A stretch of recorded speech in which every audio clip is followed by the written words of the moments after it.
The most powerful people aren't seen everywhere. They make others fight to be seen. Power doesn't chase attention, it controls it. The strongest people in any room aren't the loudest, aren't the flashiest. They're the ones others want to be noticed by. Because in every social dynamic, there's one hidden game. Who needs to be seen? And who makes being seen rare? Most people seek recognition. They speak to be heard. They move to be watched. They perform to get a reaction. But the one who withholds attention owns the frame. They don't validate. They don't respond on cue. They don't give you the feeling you were hoping to earn. And that gap, that lack, that subtle denial of being seen, it creates obsession. This is attention reversal, where the roles shift, where the person who once needed your attention now needs to be seen by you, not because you chased them, but because you didn't. You held your gaze. You kept your silence. You stayed still, while everyone else tried to get your signal. This video is about how to flip that switch, how to make your attention scarce, precise, powerful, so powerful that people start chasing it like oxygen. Let's begin. Attention reversal initiated. Part 1. The psychology of attention hierarchy. In every room, there's an invisible structure, not built on words, not built on status, built on attention. Who looks at who? Who waits for whose approval? Who needs to be noticed? And who decides who gets seen? This is the attention hierarchy, and it runs deeper than logic, because the brain equates attention with importance. If they look at me, I matter. If they don't, I did something wrong. How do I get back in their eyes? This isn't vanity, it's survival. Humans are wired to seek feedback, to seek confirmation that we belong, that we're valued, that we're seen. So when someone withholds that signal, even slightly, it creates psychological tension. Now you're not just a person, you're a source of validation, of access, of psychological relief. And if you keep your attention controlled, if you don't give it easily, you rise in the hierarchy without saying a word. Because here's the truth, most people give attention to get attention, but the one who holds it, who pauses before replying, who waits before looking, who stays unreadable, that person becomes the one everyone wants to be seen by, not because they tried, but because they didn't. Part 2. What attention reversal looks like. Attention reversal doesn't look aggressive. It doesn't look arrogant. It looks subtle but deliberate. You're not ignoring them. You're just not chasing, not rewarding, not reacting on demand. They tell a story. You nod, but don't laugh, don't compliment, don't say wow. They try to impress. You pause, you observe, then say, interesting, noted, cool, flat, measured, non-reactive. Now they feel the gap. Now they feel unseen. Now they want to try again. You don't look away out of disrespect. You just don't lock in until they've earned it. Your eye contact becomes a signal of value, not a default. And every time you withhold it, it becomes more powerful. When you speak, you don't match their tempo. You don't fill the silence. You don't jump into their flow. You break rhythm. You slow down. You control when they feel seen and how much they get.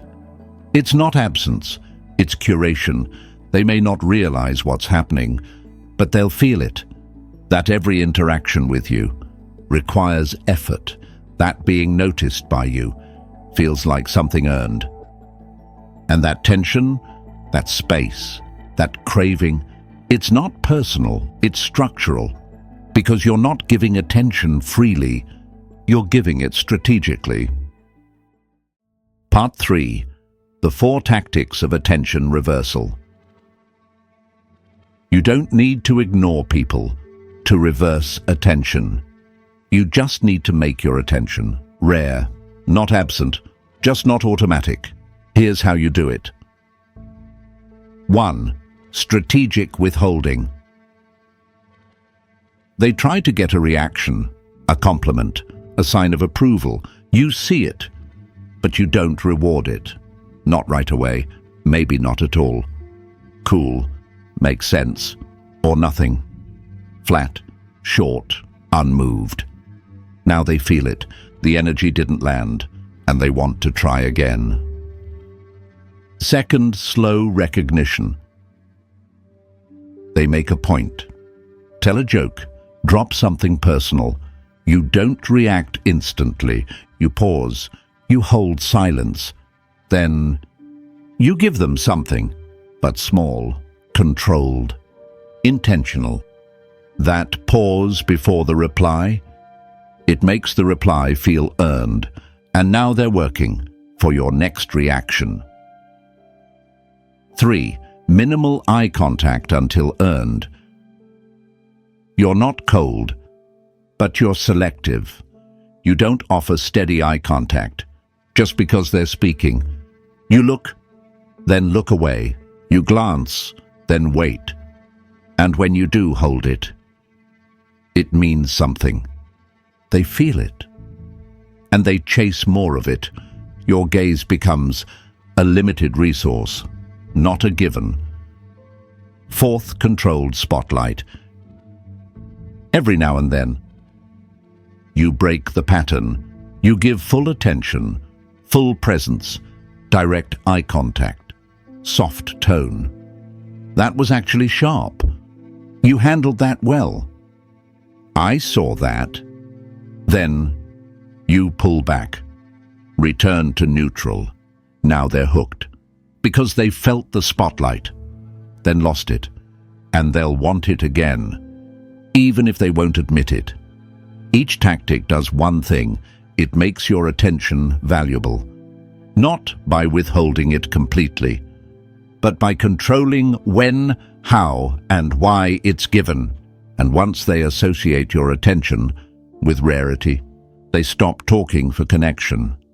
They start performing to be seen. Part 4. Why it works so well. Attention isn't neutral. It's a drug. And like any drug, it becomes more powerful when it's not always available. The brain loves reward, but it craves uncertain reward more. Not knowing when you'll respond, not knowing if you'll validate, not knowing if they're truly seen. That's what makes it addictive. It's not the attention you give, it's the attention you withhold. And when it finally arrives, even in small doses, it feels amplified.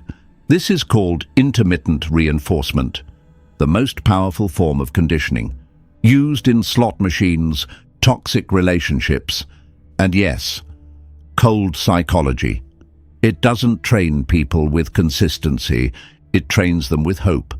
And people will give everything for one more moment of being seen by the person who rarely gives it. And here's the deeper truth: being seen by everyone means nothing. Being seen by someone who barely sees anyone means everything. That's the game you're playing. You don't raise your value by being louder. You raise it by being less accessible. You don't compete for attention. You let people compete for yours. Because once someone starts wondering, why didn't they react? Did they hear what I said? Was that not good enough? They're no longer thinking about the message. They're thinking about you. You've just reversed the dynamic. Now they're performing. Now they're chasing. Now they need to be seen. And you just sit there, still, unbothered, watching the entire shift unfold, without saying a word. Part 5. Training selective attention power. You're not here to give attention, you're here to control it. And that starts by breaking one habit, giving it away too easily. Most people reward everything: a joke, a story, a movement. They laugh, they nod, they overreact. That's not power, that's leakage. You don't leak, you choose. Step 1. Stop reflex affirmation. You don't need to nod or smile or say, "That's great." Every time someone speaks, pause, hold still, let the moment land without feeding it. If they earned a response, give them one. If they didn't, let the silence speak. Step 2. Delay your reactions. When someone makes a statement, don't react right away. Count one breath. Let the silence stretch. Then reply, software, short, clean. That pause, it creates weight. It makes them wonder what you're thinking, and now they're chasing your next signal. Step 3. Practice controlled eye contact. You don't need to stare. You don't need to avoid. You just need to make them. Work for your gaze, glance, look away, hold, then release. Make your eye contact a signal of value dash, not a constant stream. Step 4. Reframe your presence as a reward. From now on, your attention is a signal, not of interest, but of selection. You're not reacting, you're curating. And that shift turns everything you do into something they want more of. Step 5. Anchor the shift. Every time you withhold a reaction and hold still, your system rewires. You stop needing to be seen. You start watching how badly they need to be seen by you. That's when you know. You don't play the social game. You run it. Selective attention isn't passive, it's a strategy. And when used right, it becomes a form of silent dominance. Part 6. Conclusion. Make them crave the glance you rarely give. You don't need to be seen by everyone. You just need to make them want to be seen by you. Not because you're flashy, not because you're loud, but because you're selective. You don't give attention freely. You don't react on cue. You don't confirm what they want to believe. You withhold. You pause. You wait. And in that waiting, they start working, trying, adjusting, just to get one more signal from you. That glance you hold back, it becomes the most powerful thing in the room, because it's rare, because it's unpredictable, because it says, you earned this. For now, you're no longer the one trying to impress. You're the one they try to impress. You're no longer trying to connect. You're the one they hope to reach. You don't chase energy. You let your absence create gravity. From this point forward, don't overgive. Don't overreact. Don't overexpress.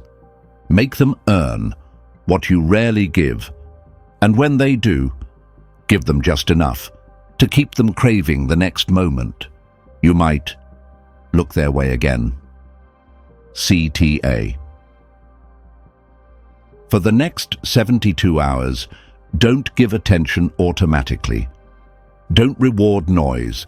Don't validate effort. Let them feel the pause. Let them want the glance. Let them chase the signal you didn't send, because the moment they need to be seen by you, you've already taken the lead. Attention reversal complete.